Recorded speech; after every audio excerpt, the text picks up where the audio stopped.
This is Jackson Wooten, and this is my sister Augustine, who will be watching me today as my audience.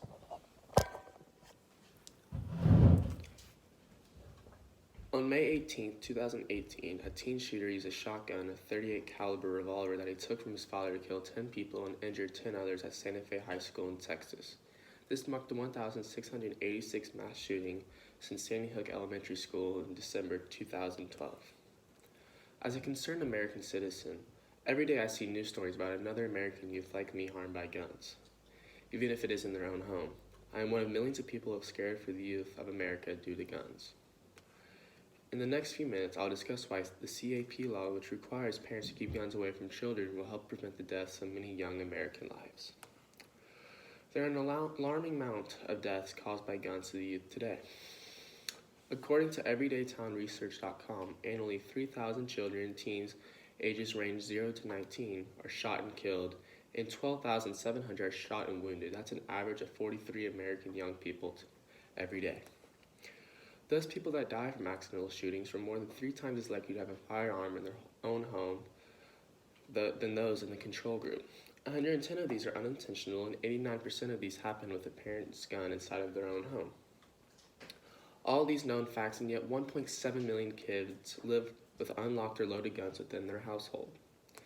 Some states have pushed child accessibility laws, but some aren't strict enough to prevent numbers like these. Many states have different offenses of these laws that are not as strict or as punishable as others. These alarming numbers have gotten many people concerned and have encouraged them to pursue stronger child accessibility laws, but some states still won't listen. Currently, CAP isn't a federal law, and only 11 states have made it a criminal liability, and only 27 states have required this law. There are many different versions of this law. For example, from Wikipedia, in Utah, you are imposed criminal liability when a minor is directly provided a gun by an adult. In Massachusetts, all firearms are required to be stored using a locking device, and allowing a child unsupervised access to a handgun can result in a $5,000 fine or 2.5 years in jail. The main problem is that all of these laws are not enforced federally, and states have the option to not propose criminal liability for an adult who commits these crimes. Only 28 out of the 50 states have CAP laws, and only 6 states impose criminal liability for allowing a child to gain access to the firearm, regardless of whether the child uses a firearm or causes injury from it. Parents leaving their guns accessible don't only cause self-harm to our youth, but it also cause some of the country's worst school mass shootings. According to Violence Policy Center, from October 1997 to March 2001, there are 10 high-profile shootings in America's schools. Handguns were among the weapons used in the 9 to 10 shootings. Despite the fact that school-aged children cannot legally purchase handguns, obtaining a handgun is often as easy as opening up a parent's dresser drawer. In 8 to 10 of the school shootings, the guns were obtained from a family member or a friend of the shooter. In the remaining 2 cases, the gun was taken from a neighbor's garage, and in one instance, in the other, the gun was already owned by the shooter. In addition, an October 2000 study of school shooting by the United States Secret Service National Threat Assessment Center looked at 37 violent incidents in the schools. The study found that the weapons of choice were firearms, and that nearly 2/3 of the incidents, the attackers obtained the gun from their own home or that of a relative. In some instances, the guns have been gifts from their parents. The study also determined that more than half of the attackers had a history of gun use. Hundreds of parents have lost their children and loved ones due to these incidents, and these tragedies could have been stopped if the gun was put in a locked door or a hidden place, or if there were some more consequences for the parents in this situation.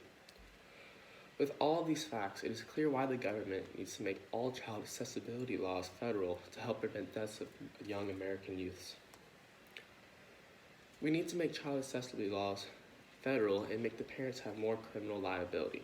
Studies have showed that these laws have brought down suicide and homicide rates among youth. With an alarming number of deaths, it is only the right option to make all of these federal. We need to go out and rally to encourage these laws to be mandatory, because there is no harm in these laws and they only do good. A 1997 study in Florida found that CAP laws were associated with a 23% decrease in accidental shootings among child younger than 15 years old, which proved that these laws are actually successful. Also, a 2006 study found that states with CAP laws experienced faster declines in accidental child firearm deaths than states without such laws.